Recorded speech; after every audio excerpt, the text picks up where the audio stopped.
Hey guys, just driving out to see my grandson this morning, and thought I'd share a couple of thoughts I was having today about suffering and some of the things, not the most pleasant subject in the world, but also something that obviously everyone goes through. There seems to be no one that's immune from suffering on some level.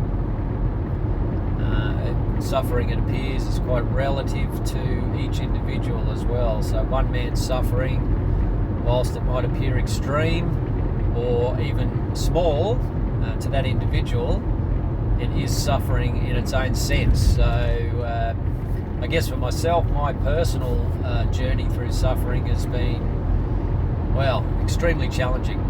There's been I guess when I was 22, I think it was, and I was travelling around Australia, living a sort of a fairly free and carefree lifestyle, I guess you could say. I contracted glandular fever, like a really, really severe case. I was sweating for, I can't remember, but it seemed like weeks, where I was just sweating every night, like profusely, just flooding my body, and the bed was soaked, and I was just like a mess, basically.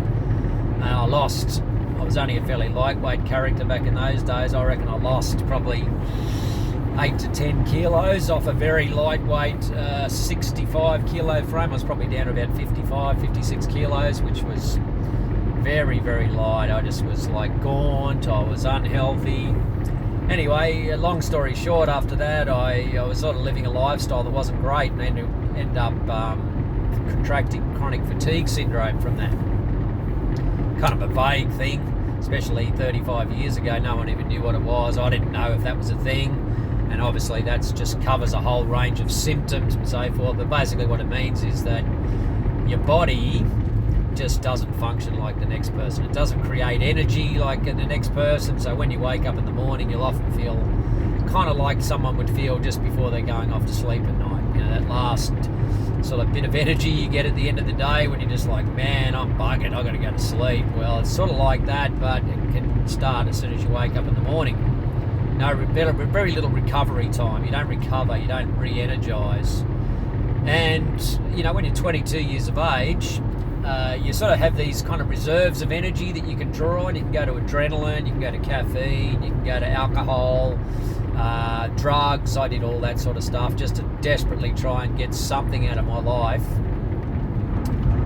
Whilst that had some very, very small measure of success, it also made me sicker. And by the time I kind of found God at age 25, through the initial suffering that caused me to really reflect and look at my, transient lifestyle, I guess I started to notice that I was kind of lost. That suffering was really waking me up, I suppose, initially to deeper spiritual reality, soul level kind of stuff. And once I sort of gave up the extremities of, drugs and alcohol and other ways of trying to cover over the suffering, basically trying to mask the suffering, I really, oh man, did I crash. I crashed bad. My sickness came on worse. Probably for the first 5 years of living without drugs or alcohol or anything, I was like sick as a dog, man. I was just so bad. I was like, it was horrendous. I still had to work, and look, I started to have a family, so I had to work. I had to sort of drag myself around the place, basically, and try and work, only on a part-time basis, but we were constantly broke, and, rent was behind, all this sort of stuff anyway. But I don't want to labour on all of that, but just suffice to say that suffering is not pleasant, and your suffering, like mine, it sucks, man. And you're constantly, I remember swearing and cursing at God and going, what is going on? I thought if I gave my life to you, everything would be well. And there was kind of silence from the heavens, so to speak. But there was just a sense, though, that there was something deeper driving me further and further into myself. And the less my external self could connect with life and function in the world as everyone else appeared to be doing, the more I was driven deeper to try and find kind of answers or reasons for existence, if you like. So what's the point, mate? I've got nothing. Why would I bother to keep going, I had a family, fortunately, which kept me going, and different times, and different seasons over the next 10 years, say, into my 30s. There was little bits of energy, there was little bits of vitality, there was motivation to do different businesses and different stuff, just to constantly try and find ways to make money that, didn't bust me and leave me bereft of energy, laying down in bed, bemoaning my existence, basically. The sufferings that kept coming, and it was just like a constant that never went away, basically. I'd probably say for at least 30 years I didn't feel well pretty much for more than a few hours at a time at any given point, at any day. So there was a lot of suffering there, and for you might have been suffering in different ways. There might have been depression, there might have been severe anxiety, perhaps there was emotional stress or suffering from past traumas or abuse. There's so many things. There's physical ailments, there's disabilities, there's the inability to function properly as a person, what we might say, compared to our peers. And it's so intense, like there's just so much in it, and it's hard. It's really, really hard. But I think what I've seen now that I'm 57 and I've got a lot of reflection time, and I look back, I see that even in the suffering, there's something like a sort of redeeming quality to that suffering. There's some meaning, if you like, in the suffering. And I've talked to a lot of people about this. I've been working as a counsellor for the last 10 years or so, and obviously suffering drives us to counselling oftentimes. Existential suffering, mental illness, marriage breakdowns, divorces, separation, family losses, grief. All these are existential suffering. And physical suffering. A lot of people I've talked to have chronic fatigue as well, who have got into deep depression and anxiety and panic attacks, fear.